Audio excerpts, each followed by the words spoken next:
చేశారు. అసలు పవన్ కళ్యాణ్కు టాలీవుడ్ పై ఇప్పుడు ఎందుకంత కోపం వచ్చింది? ఏపీ ప్రభుత్వాన్ని టాలీవుడ్ లైట్ తీసుకుంటుందా?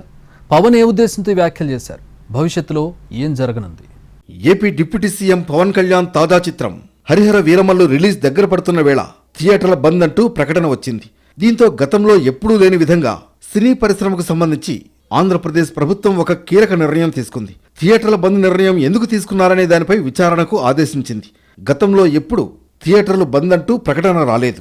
ఇప్పుడు మాత్రం అద్దె పద్ధతి వల్ల తమకు నష్టాలు వస్తున్నాయని, అందుకే థియేటర్లు బంద్ చేస్తున్నామని ప్రకటించారు. దీనిపై విచారణ చేయాలని హోంశాఖ కార్యదర్శికి ఆదేశాలిచ్చారు సినిమాటోగ్రఫీ మంత్రి కందుల దుర్గేష్.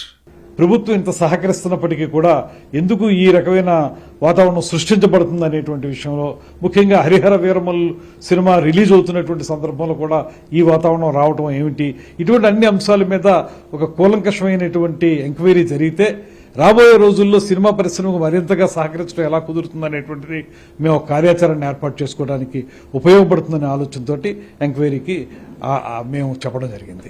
ఎగ్జిబిటర్లు, డిస్ట్రిబ్యూటర్లు ఒక గ్రూప్గా ఏర్పడి అవాంఛనీయ నిర్ణయాలు తీసుకోవడంపై విచారణ చేరున్నారు. సినిమా హాల్స్ మూసివేత మూలంగా ఎన్ని సినిమాలు ప్రభావితం అవుతాయి, ఎంత ట్యాక్స్ రెవెన్యూకి విఘాతం కలుగుతుంది అనే కోణంలోనూ వివరాలు సేకరించాలన్నారు మంత్రి దుర్గేష్. ఆంధ్రప్రదేశ్లో తెలుగు సినిమాను, రాజకీయాలను విడదీసి చూడడం చాలా కష్టం. కొన్నేళ్లుగా సినిమా, రాజకీయాల మధ్య అప్రకటిత పోరు కనిపిస్తోంది. గత ప్రభుత్వంలో సినిమా టికెట్ల వ్యవహారం రాజకీయాలకు దారితీసింది. పెద్ద బడ్జెట్ సినిమాలకు టికెట్ రేట్లను గత ప్రభుత్వం సామాన్యులకు అందుబాటులో ఉండేలా తగ్గించింది. బెనిఫిట్ షోలు కూడా రద్దు చేసింది. ఈ అంశాన్ని అప్పట్లో పవన్ కళ్యాణ్ తీవ్రంగా వ్యతిరేకించారు.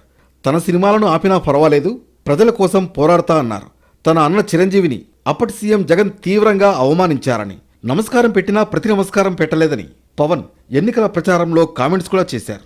ఆ తర్వాత కూటమి ప్రభుత్వం వచ్చాక కొంతమంది సినీ ప్రముఖులు వచ్చి డిప్యూటీ సీఎం పవన్ కళ్యాణ్ను కలిశారు. తర్వాత సీఎం చంద్రబాబును కూడా కలుస్తామని చెప్పినా కలవలేదు. ఇవాళ మీరు పర్సంటేజ్ సిస్టమ్ ఇవాళ కొత్తగా మీరు మళ్ళీ అడుగుతున్నారు అనేటువంటి అంశమే ఉంటే, ఇది అద్దె లేకపోతే ఈ లీజ్ అనేటువంటి అంశం ఇప్పుడుగా చాలా రోజుల నుంచి నడుస్తూ ఉంది. అది ఇప్పటికిప్పుడు సడన్గా ఎందుకు ఇది మళ్ళీ తెర మీదకు వచ్చింది అనేటువంటిది మనం తెలుసుకోవాలి. తర్వాత వాళ్ళకి లీజు లేకపోతే పర్సంటేజ్ ఈ సిస్టంలో ఇది మంచిది అది మంచిది అనేటువంటి ఆలోచన చేస్తే దాన్ని కూడా కూర్చుని ప్రొడ్యూసర్స్, డిస్ట్రిబ్యూటర్స్, ఎగ్జిబిటర్స్ అందరూ కలిసి కూర్చుని ప్రభుత్వంతో చర్చలు జరపచ్చు. జరిపి ఒక సహేతుకమైనటువంటి విధానాన్ని అవలంబించడానికి కూడా అన్ని అవకాశాలు ఉన్నాయి. దానికి ఏ రకమైన ప్రయత్నం చేయకుండా ఏకాఏకిన థియేటర్లు బంద్ అనేటువంటి మాట అంటే అది ఎంతవరకు సమంజసం? ఇప్పటి వరకు గత ప్రభుత్వం చేయని విధంగా ఈ ప్రభుత్వం పూర్తి స్థాయిలో మీకు సహకరిస్తూ ఉంది. ప్రస్తుతం థియేటర్లు బంద్ నిర్ణయాన్ని వాయిదా వేసుకున్నారు. అయితే ఈ నిర్ణయం వెనుక ఎవరున్నారు అనే అంశం ఇప్పుడు కీలకంగా మారింది. వచ్చే నెల 12న పవన్ సినిమా హరిహర వీరమల్లు విడుదలవుతోంది. పవన్ సినిమా రిలీజ్కు ముందే థియేటర్లు మూసేయాలని ఎందుకనుకున్నారని సినిమాటోగ్రఫీ మంత్రి కందుల దుర్గేష్ ప్రశ్నించారు. సినిమా రిలీజ్ ముందే ఈ రకమైన వ్యవహారం జరగడం అనేది పవన్ కళ్యాణ్కి తీవ్రమైన అసహనం కలిగించినట్లు సమాచారం. అందుకే టాలీవుడ్పై ఆగ్రహం వ్యక్తం చేశారు. పవన్ కళ్యాణ్ స్టేట్మెంట్స్పై సినీ పరిశ్రమ పెద్దలు ఏ రకంగా స్పందిస్తారు అనేది చూడాలి. డిప్యూటీ సీఎం పవన్ తమవాడని ఇప్పటి వరకు సినీ పరిశ్రమ కాలం గడిపేస్తూ వచ్చిందా అనే చర్చ కూడా ఉంది. ఈ అంశంపై రాజకీయ దుమారం రేగుతోంది. వైసీపీ నేతలు ప్రభుత్వ నిర్ణయాన్ని తప్పుపడుతున్నారు.